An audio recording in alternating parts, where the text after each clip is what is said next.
Hello, everyone. Welcome to the Spot Real Talk. My name is Tiara. I'm Tiffany. And I'm Ron. And today we are back to talk about P-Valley. This is season 2, episode 2. And this one was titled 7 Pounds of Pressure. So if you guys hang tight, we'll get started.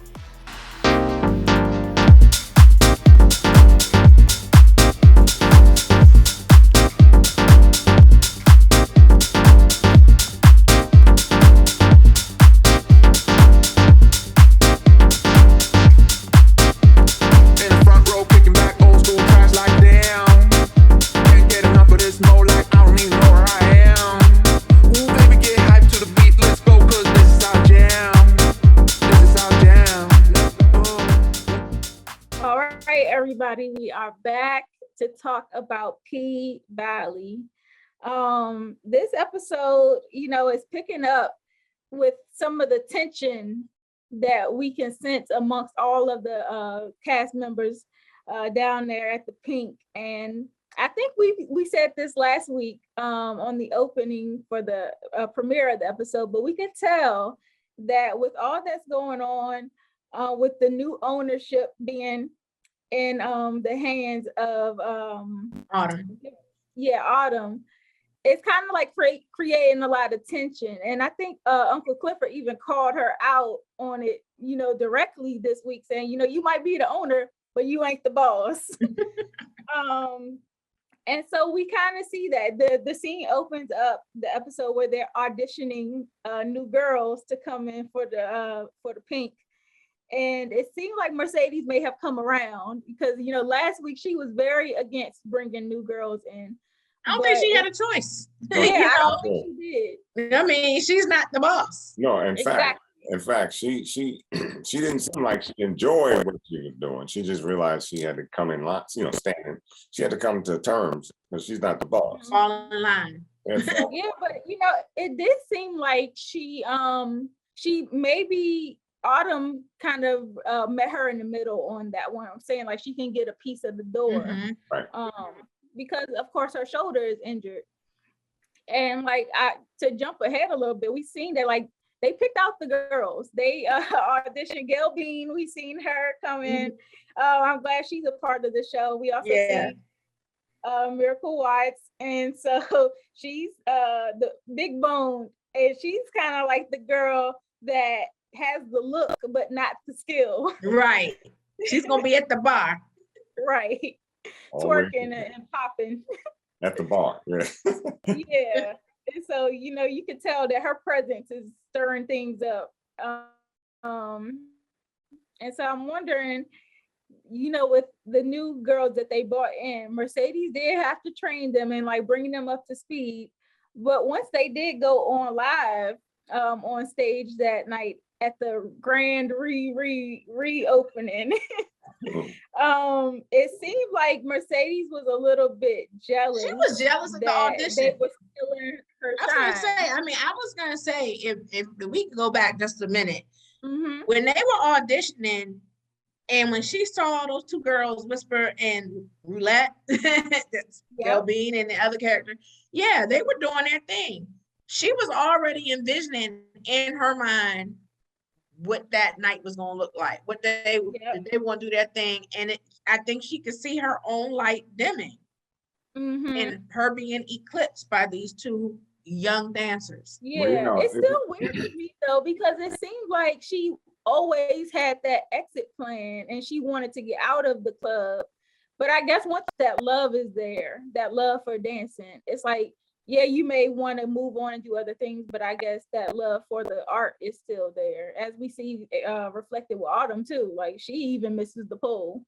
Well, the way I look at that is, it's like being in a room and then leaving the room, cutting out the light, and then get mad because there's no light in the room.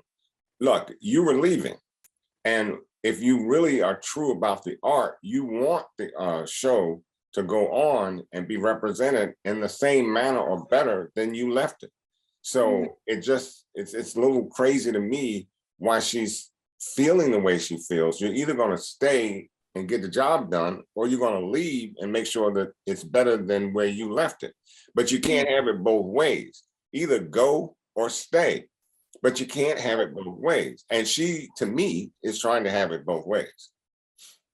I think she wants to leave on her own terms. Well, because right now she does not have. When she was going to leave, if she said she wanted to go, she was going to go right. But her plan was the gym. With a negative $120 in her account, like we saw last week, she cannot leave just yet. Yeah. And then now you see, like, she was always the one that had top billing. Mercedes, she was the queen bee. And then you see the younger folks come in, and then even like they even saw that she had issues with her shoulder, and they're making their grandma jokes. Yeah, they basically calling her an old woman. So a woman has their pride. Like, you think about, like, all of us, the different generations, the Gen Z, the millennials, the boomers, Gen X. In the workplace, you see there, like, there's the veterans, there's the newbies. We all got to get along. And, and sometimes people do feel, what's the word? Yeah, what's the word I'm looking for? Like, uncomfortable that this younger person might come and replace me. Yeah, and I think there's also the COVID element to that too, because that's slowing down everybody's money. Even though you said like she has the gym and stuff, like that's her exit plan, the COVID element is ruining their business traffic. Okay, let me put this some light on this.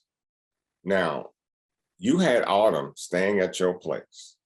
And if you had got in close with Autumn, when Autumn got that $250,000, I am very, very sure that she would have broke you off some to go and get it. She did the gym. She broke her off and helped her get the gym. Okay, so you got the gym, right?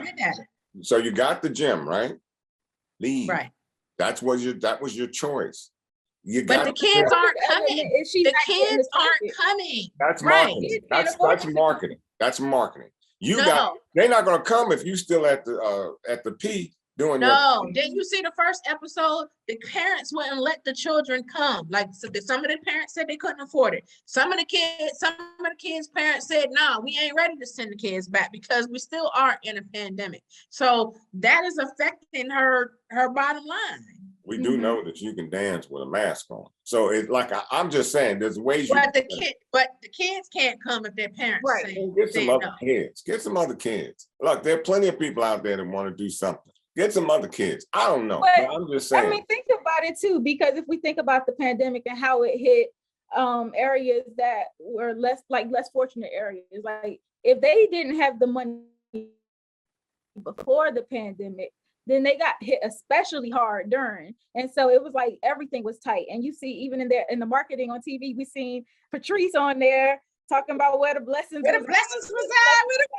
She giving out care packages and stuff like that. And so like all of this stuff that you see going on in the community, I think is a hint at how bad they're being hit by the pandemic. Mm-hmm. Even when they talked about the hospitals being overwhelmed later on in the episode, like all of that's a factor in how everybody's money is affected. Mm-hmm. I'm gonna tell you what, the people that are in that crowd coming to see them dance obviously didn't get the memo about a pandemic, because they're throwing their money like crazy.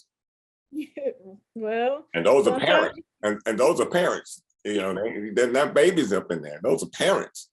People got their vices now. Exactly. We saw last week with Darnell. Okay.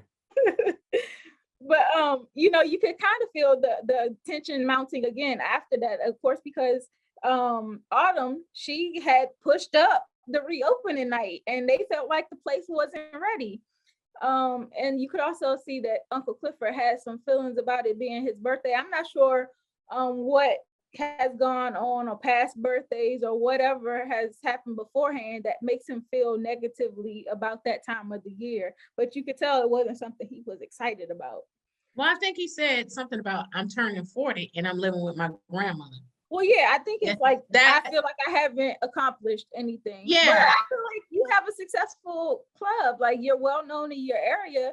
You have a lot of influence. So I don't really understand why he feels that negatively about himself. Yeah, I'm wondering if we'll get some more backstory about that, because I was wondering the same thing. And I think we need it because, you know, you got a club. I don't know how big the club is, but I'm sure there's probably a couple of rooms. He could have turned one into a bedroom, live at the club if you have to. But being 40, living at home with your grandmother, those are issues I feel bad about too. That's just, hey, I'm just saying. Grandma is a hoot though. Her esteem behind. Oh, she is hilarious. But listen, I think Autumn is going to end up living at the club. Hey. Autumn gonna be the one living in the club.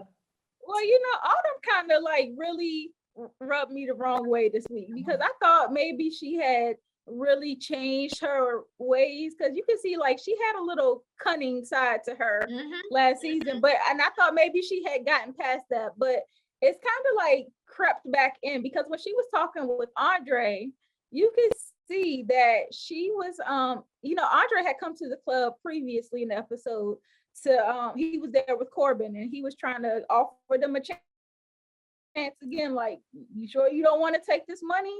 Like, it's $500,000 now. And they kind of declined it. But it seemed like later on Autumn might have been reconsidering. And you know, if you remember how things ended last season with her, she basically abandoned Mercedes in there with her ex, and she was getting ready to take off. Back. And it wasn't until the last minute she thought it over and came back.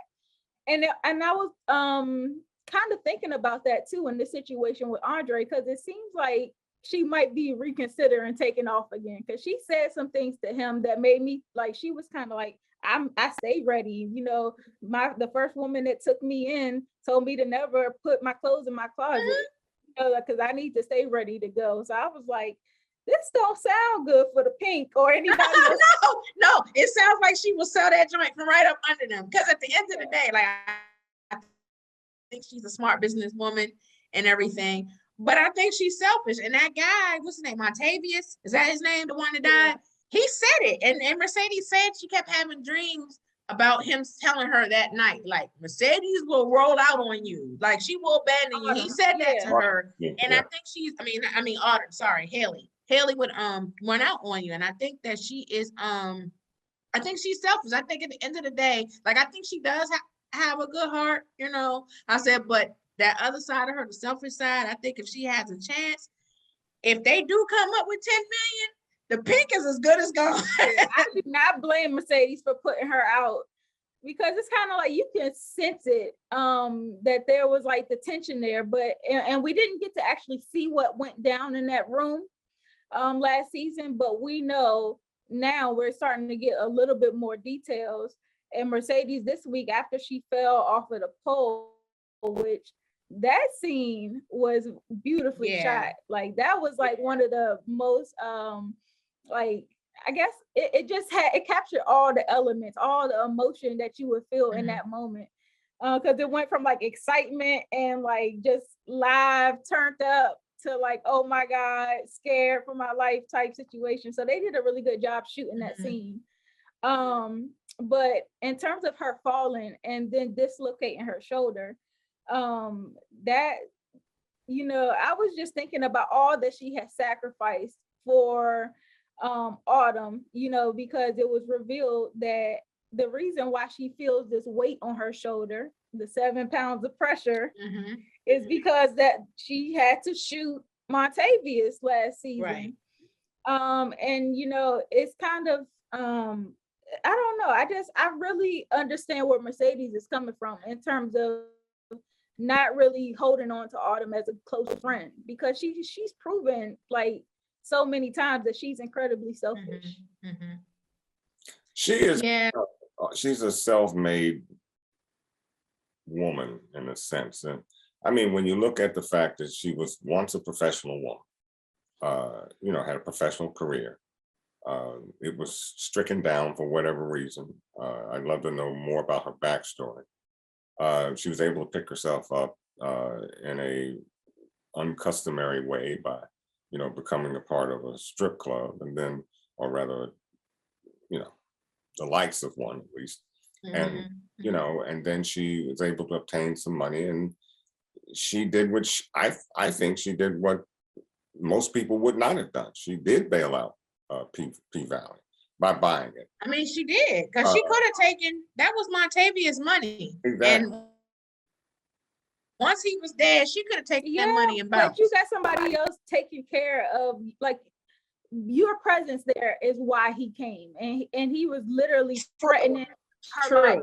True. So I'm like, true. Fight all this extra drama into these people's lives. Like, Mercedes didn't have this problem beforehand, and now here she is being held against her will by somebody you introduced into her life. Be it knowingly or unknowingly. So it's like you do have some responsibility. Well, she does. She definitely brought her baggage to P Valley. Mercedes didn't have to do what she did. She did it because of her relationship with Autumn, or at least the one she was trying to build, and the fact that she felt some kind of way with, for Autumn. And so she did like most people would do, intervene. She intervened. And because had she not, the man would have certainly tried to kill Autumn. So I don't look at that as a ticket to say, you owe me. If I know somebody and they're in trouble like that, if I can do something to help them, I'm going to help them. You don't owe me anything. So right, that applies to Autumn too, though. If you can do something to help, then no, and it does apply to Autumn, which is why I said for Autumn to have gone ahead and bought P Valley, she didn't have to do that. She really didn't have, she didn't have any. That's she didn't have to. No, I agree. No, don't get me wrong. It was smart for her. But she paid for the gym too. But she did pay for the gym too. Right. And that to me is paid forward. You gave her money for her dreams, and Mercedes, in my opinion, paid that dream back when this brother was trying to kill you. So I guess what I'm saying too is like, I agree with you, because everybody got something that benefited their situation. Exactly. But at the same time, you are not, like, you still have to take a little bit of responsibility for she does lives in danger. Because she ran there and he followed her there. And she was taking the man's money. When she was doing that, and that's what led him there too, because she was taking the man's money. I agree to that, but she could have gone anywhere and been anywhere, and this guy still would have found her. So I don't blame her for him showing up there. She had to go somewhere. She had no idea that this guy was on her tail like that. So, and I'm sure if she had known, she might not have put them in jeopardy like that. But, I think where she went wrong is she should have explained to Diamond and Big Al and perhaps Uncle Clifford. Big Al. Big Al. Big Al. Big Al. Did I say Big Al? I'm sorry. If she had explained to them, don't even ask where I was going with that. But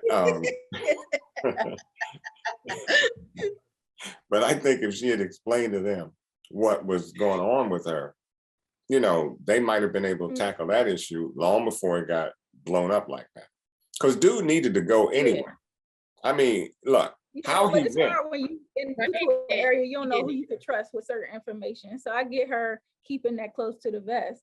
But that's what happens, though. You're putting people in jeopardy when you don't tell them about your past that could cause a problem for them. Yeah. You either stay away from them or you let them know, because you can't. Here's the thing that I'm sorry. Go ahead. No, go ahead. I'm good. No, I was just saying, the thing that got me is that I was wondering why she was still staying with Mercedes, because I was like, it seems like she should have enough money to have her own spot. And she had her own spot to start with. Exactly. So I was just like, even Mercedes was asking her, like, in last episode, like, so when you gonna find? And she's like, I haven't found a place I like. And I think because of her relationship with Mercedes, she was wanting to stay there. Yeah. But if you running the club, you the boss. Because we saw that when Big L said boss, both she and Uncle Clifford turned around. So she thinks she's the boss. She's running things. She had the money. She should have the money to have her own Uncle spot. Clifford got Birkin money. She could definitely get her own spot. Exactly. I hear you. As far as Uncle Clifford is concerned, look, man, you ran that club into the ground with your inability to manage the club.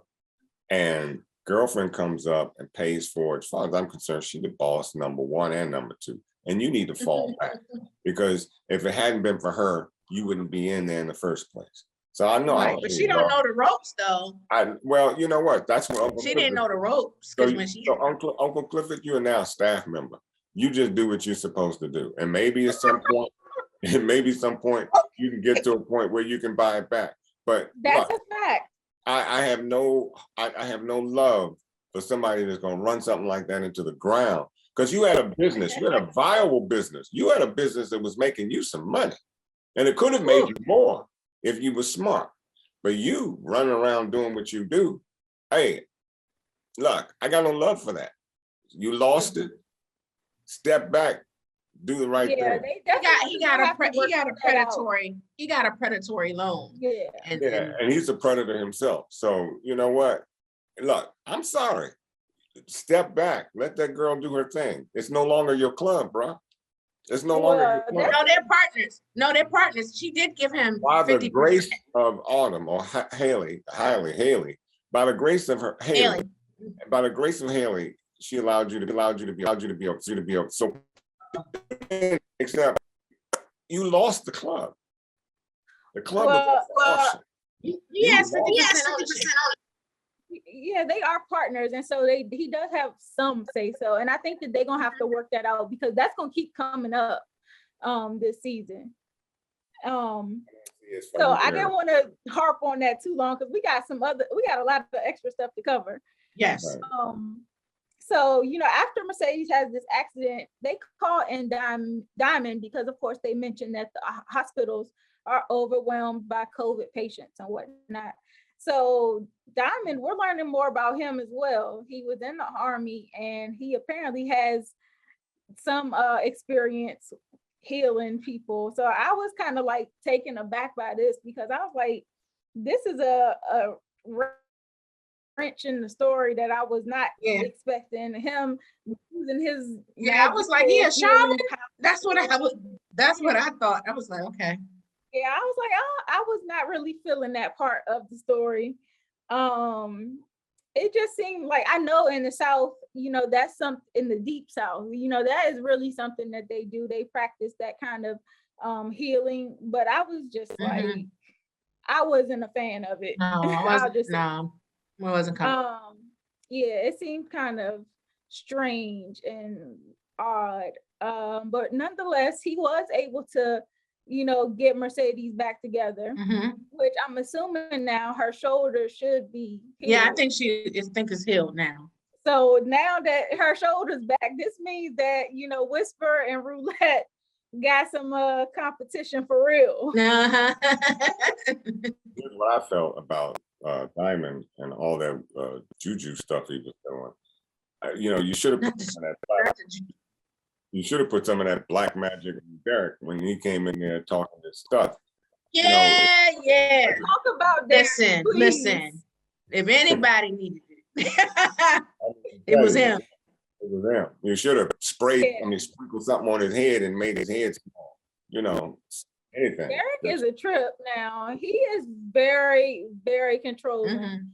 And I think we see it more and more. And he still has this vendetta against Diamond.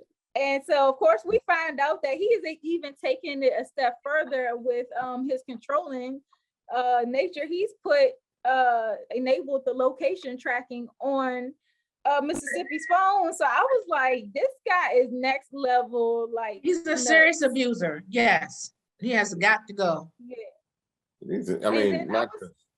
No, go ahead. Well, not just an abuser. I mean, this man, he has such a violent temper. He's either going to harm the baby and Mississippi, or definitely he's going to try to kill her, because once I don't feel good about Mississippi. We'll talk about it later and what my opinion is, but I'm just hoping that she gets a clean break from this fool. I really like Mississippi. I like Mississippi too. She's really showing her business mind. Yes. In those negotiations, she has definitely impressed me on that behalf, because she's not just one of those airhead influencers that get on there and do their thing, but they don't have the business side taken care of. Like, she's really in tune with all that needs to be done. She knows how the money's being made and what is going to be used to cover. She was like, no, you're not taking my door money and covering my expenses so that I'm barely breaking even. And she's not just a pretty face. She finessed that whole thing to get Derek to agree to go on tour, because she made sure, like, she knew that Derek didn't get that job, but she kept that under wraps and everything, and she used that, like, this opportunity, will be able to get this house, stuff for the kids, because as violent as he is, he doesn't seem to be violent with the children for whatever reason.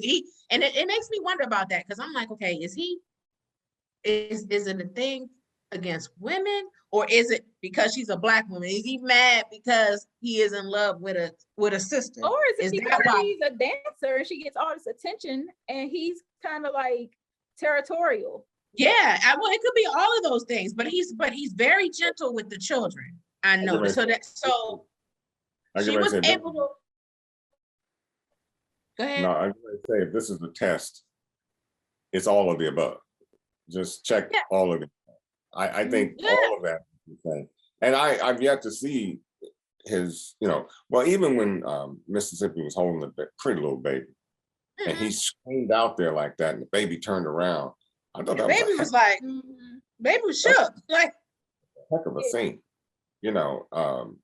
Kudos to that scene, but that also showed me that he could be violent even toward the child, because he had no discern about that, how that baby would react with him, Well, I thought it was interesting when the sheriff was there and the baby started crying. Mississippi was about to get up and go inside. He told her, like, no, stay, I'm gonna go inside. But once he walked in, you could hear him like slamming stuff around, or you could hear stuff falling, and like, because that's when I think he got the news then, because the phone, because remember, she was inside and she was pouring the lemonade, so she saw the text first that he ain't get the job.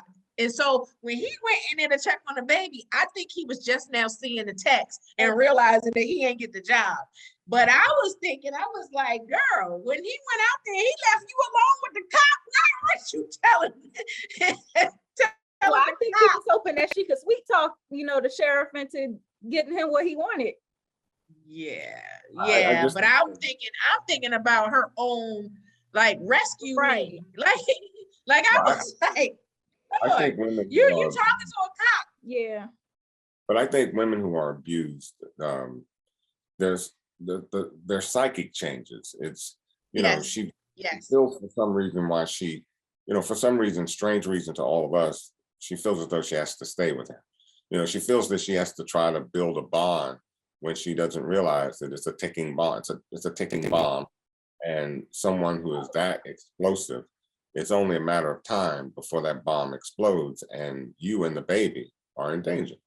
She's working out her exit plan. She is. She's for a little while. She's working on that exit plan. But plus, she probably didn't tell the cop, because if the cop is chilling, talking to Derek, drinking lemonade, she probably was like, I can't tell him. They obviously cool. And probably part of the reason why Derek is not getting these jobs and stuff, people probably know about his temper. I mean, he keeps getting turned down for managerial position after managerial position. And even the cop said to him, like, hey, we can't prosecute Diamond for murder night without prosecuting you. Yep.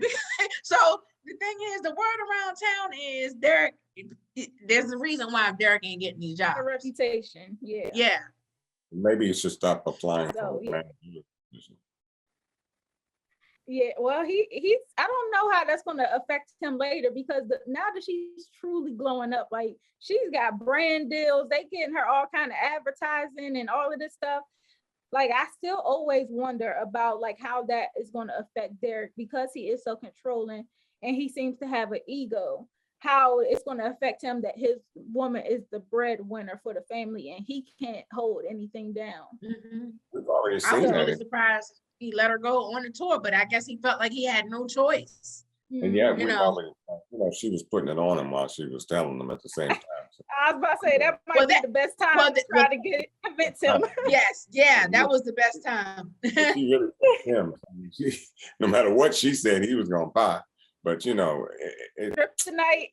Yep, kryptonite. I always say. But you know, even before that though, when she started talking about, you know, we can get the house, we can have a backyard for the kids, and he was like a jacuzzi. She was like jacuzzi where we can make love. Like before she even put it on him physically, she had already verbally like set the tone. So I was like, up. And then even with the way she negotiated with Rome in front of him, like later on, you saw when she sent the text, she was just like I do the rest. Yeah.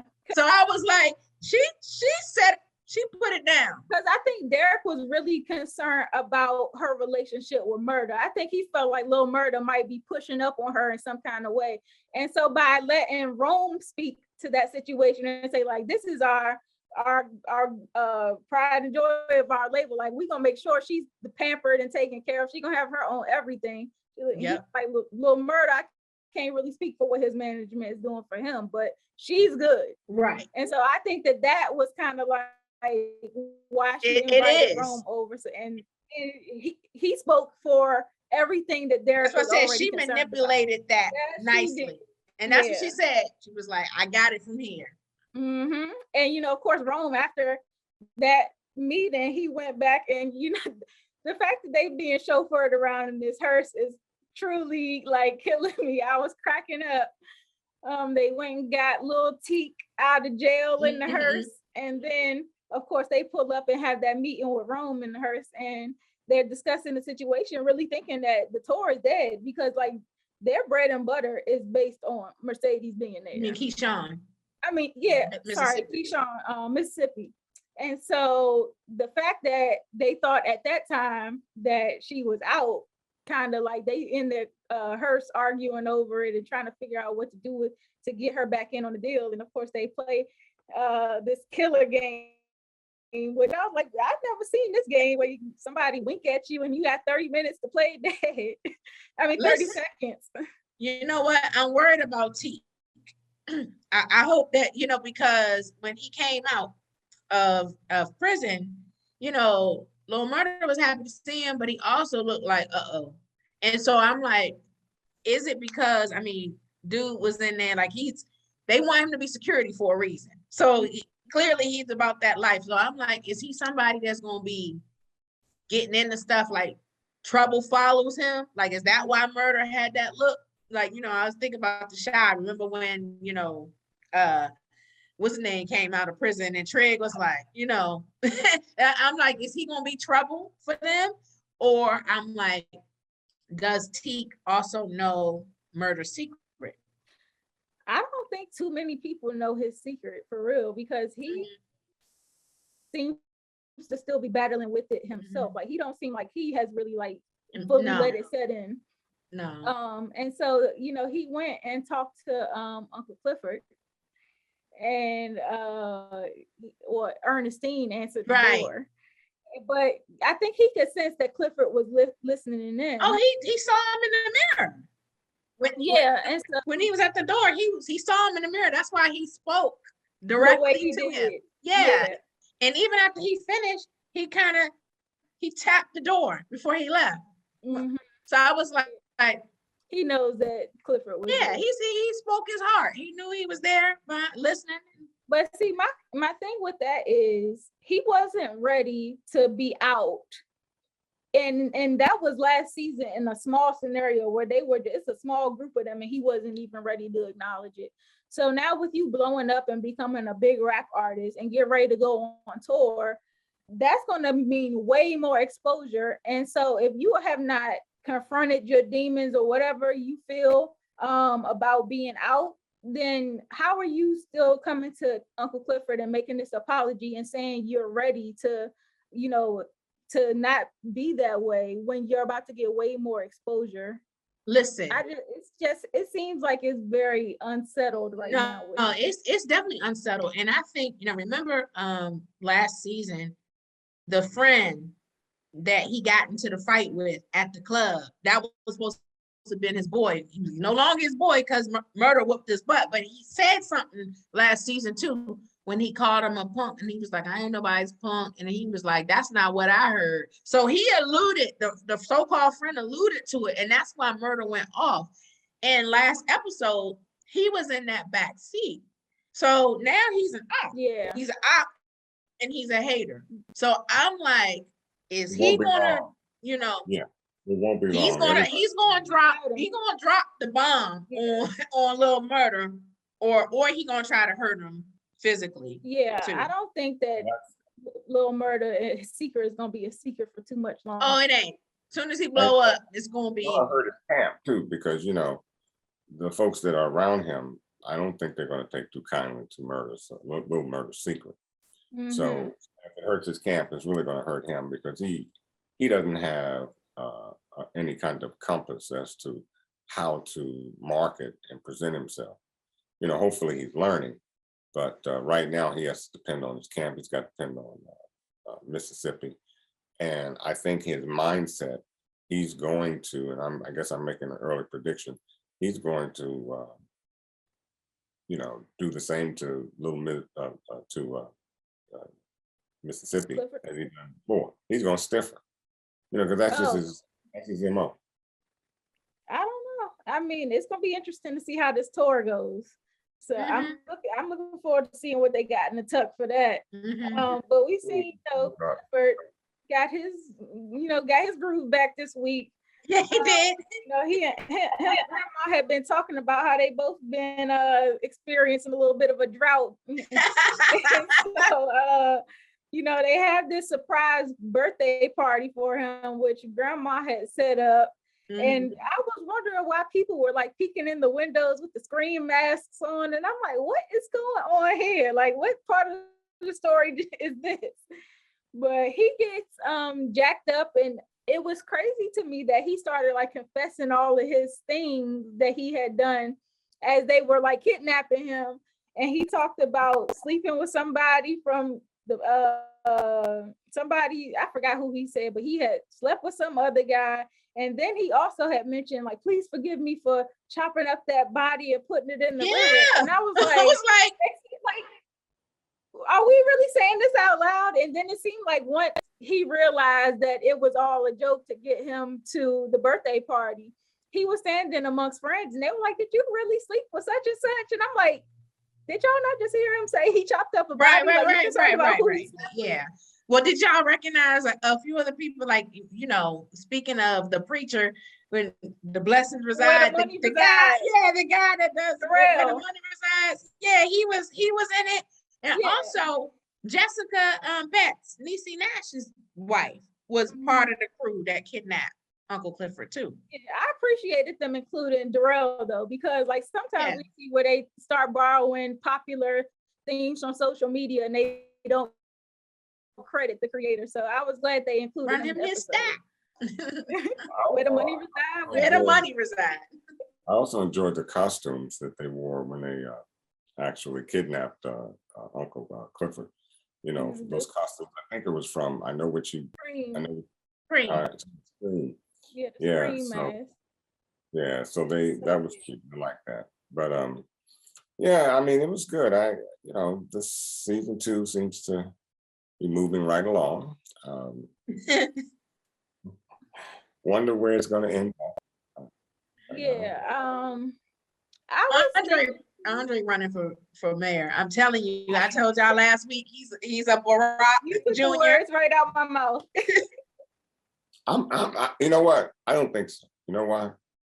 He's got too much for Haley. And Haley is playing him like a fiddle. And something's going to happen. She is. He has paying. I was feelings for gonna say him she too. does have interest. He has feelings for him too.